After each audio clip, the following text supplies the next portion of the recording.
Hello, my name is Damien, and I am doing a talk today called How to Survive Making Your First Game. Now, who am I anyway? Um, I have been making games full-time since 2013. Um, there's been a couple months here and there, but for the most part, yeah, I've been making games full-time for the past 7, 8 years. Um, I've made a lot of games. I've made mostly RPGs. I've made a couple Twitter bots even. I did like a book of haikus, but it's mostly been just a lot of games. You might have heard of Legend of Moros, or um, the big one is I have low stats, but my class is leader, so I recruited everyone I know to fight the Dark Lord. Um, Now, none of these were especially successful. My career hasn't been what most people would call successful, but I've done well enough to still be in the scene and able to continue making games. And that's more than a lot of people can say after even just 3 years, let alone this long. So, you want to be an independent developer. Making games is a lot of work. Like, it's a gross amount of work. There's a big difference between, oh yeah, I think I'll just make this little thing, and okay, so you want to make an actual commercial project that is going to be sold for X amount of money, and you know, bug reports will come in, and you'll have to deal with those, and people will be expecting a fully fleshed product.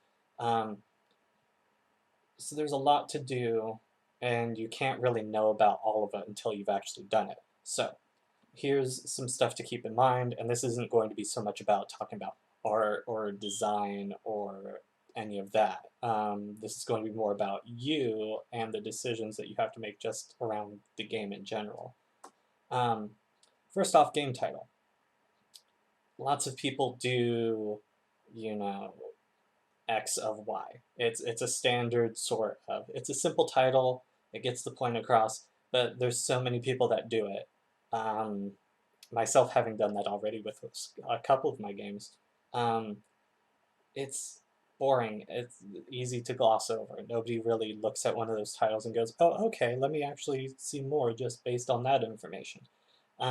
I've done incredibly long titles, but then nobody can remember them. So it's important to search for a happy middle ground and think about a couple different options for your titles, because that's going to be one of the big things that people look at, like straight up off of your game. Um, Besides, screenshots in the trailer. Uh, the title does matter a lot more than people give it credit for. Um, your budget. Uh, it's an unpleasant topic, but it's a topic we have to cover.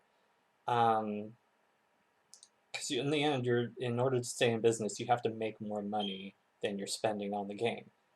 More people means that you're spending more money. Um, how much are you paying for assets? How much are you paying for license? How much are you paying to, your $100 fee to get onto Steam, your other fees to get into shows and rent tables at events, etc. Um, don't forget about food and shelter. Those are still expenses. That's still money that needs to be paid at the end of the day to keep the business running. Um, and time is money. Seriously, it's a very, very important thing to understand that the less amount of time that you're spending on things, the sooner you can recoup costs. Um, and advertising is something that I'm not great at, because partly I haven't had the budget for really big advertising besides, Twitter and Facebook, social media, that sort of thing. But it is important to think about and look into. Um, Living, you have to stay alive while you make the game, otherwise you're not making a game, plain and simple. Um, and it's not cheap to live. That's something that you need to really consider when you're talking about budgeting and how many people you're actually going to have on the team. Um, do what you have to get by to get by. Um, if you have to take a side job, if you have to do whatever in order to just make ends meet. I mean, I had food stamps for a few years because that was how I could make sure I could keep making my games.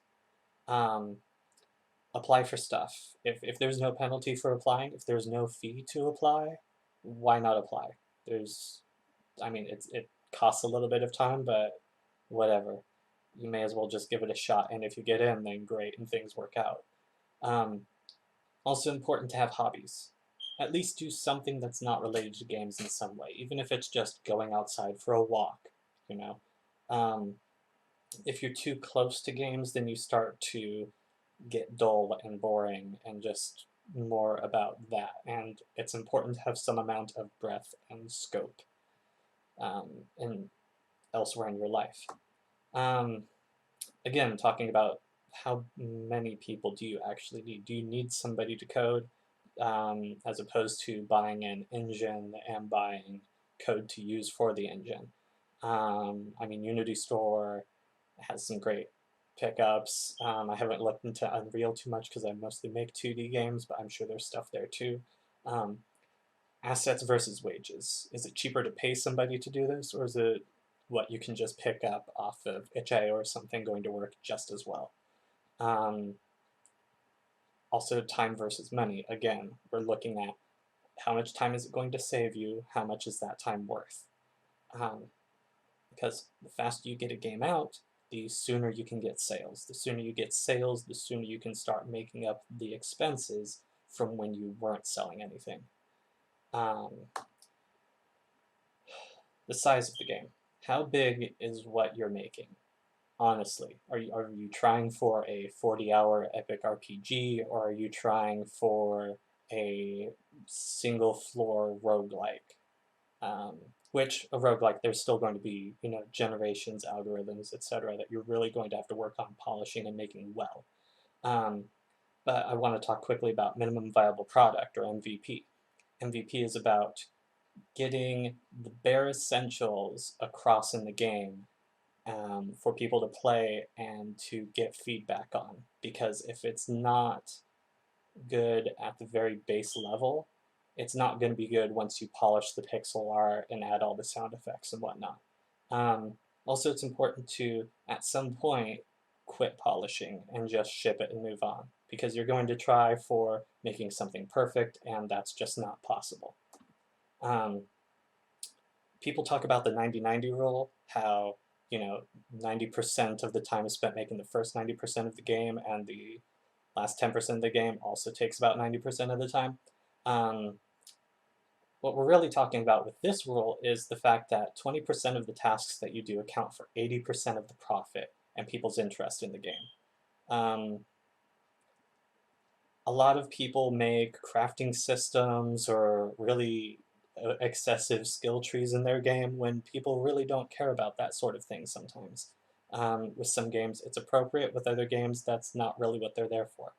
So figure out what's important to your game and focus on those one or two things. And again, because we're talking about business here, less time you spend on it, the more money you can make. Um,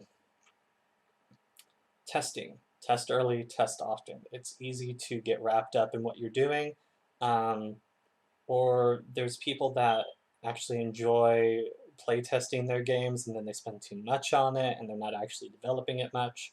Um, so keep that in mind. The big thing here is that developers for a game are not great testers for that same game. Do try and find some friends or somebody to actually play it and give it a try. Money takes time to come along. Sales don't come instantly, and that's something that you need to understand and expect. Don't expect instant success. Success might not actually ever come, and are you okay with that? Because yeah, it's a tough business. But here's some other talks that I think are good because I'm coming up on time here. You Don't Stand a Chance by Rami Ismail, Frick Filler by Jean-Willem Nijman, and How to Survive in Game Dev for 11 Years Without a Hit by Jake Burkett. Fantastic talks and good references that I used. But I hope this helped. My name's Damien Crawford. You can find me most places at Developer Damien. and my website is cannibalinteractive.itch.io. Thanks so much. Hope it helped you. Goodbye.